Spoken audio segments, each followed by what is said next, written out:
Congressman Anthony Weiner agrees with me that what we're getting here is far from the liberal option. This is a compromise, and not even a great one at that. The liberal option, the logical option, is single payer. And I hear the stories about individual people that end up waiting for surgeries in different countries. It happens here too. And all the evidence, the more research I do, Lewis, and the more we hear conservatives oppose a single payer system, the more I think that even with its drawbacks is the way that it should be. Let's listen to Anthony Weiner give his explanation. Let's start now with the fight over the public option. U.S. Congressman Anthony Weiner is a New York Democrat who sits on the Energy and Commerce Committee. Thank you, sir. The all-powerful Energy and Commerce Committee. Let me ask you about this. It seems like you guys, this progressive wing of the Democratic Party, are going for it. You believe you've got the votes, the 218, for what's called now the robust public option in the House. How close are you to getting a majority in the House? We'll start there. I think we're there. I basically think we're there. Look, and this has been driven by the idea that overwhelmingly the country is saying 60% or so support it. The fact that we've been talking about 218 says it's got broad support in the Democratic coalition, and there's at least 55 votes in the Senate. So the only question is, why wouldn't it be in? It's clearly where the country is, and it's where our caucus is. And frankly, this notion that it's some kind of far-out lefty idea of having a sliver of competition for these plans, and it's just a sliver because, frankly, you won't be able to get it, I won't be able to get it. It's only going to be for people who have no insurance coverage. That amount of competition is hardly a radical notion. Well, there seems to be... Okay.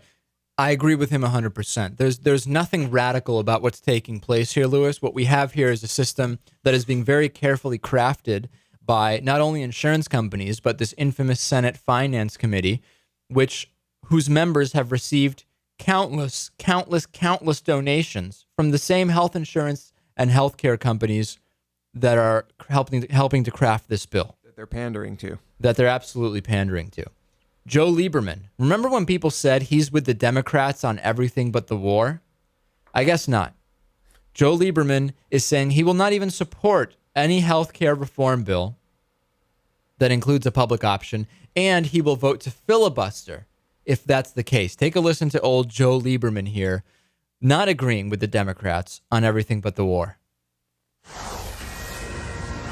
Begin with breaking news from Capitol Hill. This is a blockbuster when it comes to health care. Fox News is now confirming that Connecticut Senator Joe Lieberman says that he will join a Republican filibuster of the Democrats' health care reform bill unless this so-called public option that Harry Reid put in yesterday is out. Lieberman, of course, is an independent. That's what the I stands for, but caucuses with the Democrats. He's a former Democrat. Now a huge blow to the Democratic Party when it comes to passing health care reform. All right, so Fox News all over it. Obviously, they love it.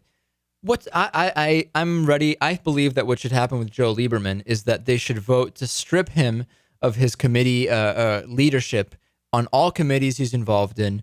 Let's get Joe Lieberman out of there. If it's the Democrats, they should at this point not be supporting Joe Lieberman in any way. He has said he will caucus with the Democrats, but disagreeing with Democrats on more and more options. And I think the Democrats at this point should say, bye-bye, Joe. You might as well change that I to an R, because I don't understand what value Joe Lieberman adds to the Democrats at this point, not even being able to count on him to get those 60 votes that may well be needed.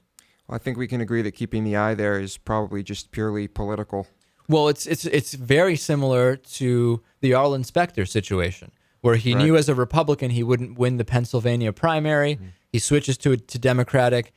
Barack Obama's welcoming him at the White House. Big political posturing. What will happen is he gets to stay as a senator, which is really all that he cares about, as most politicians do.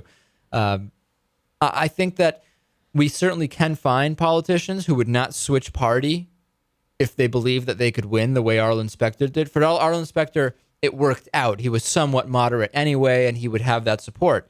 I think if it would work for politicians, meaning politicians that are too far to the right, whether they would do it or not, it just wouldn't work for them. I think many politicians would pull the old switcheroo that Arlen Specter did if it would help them stay in office.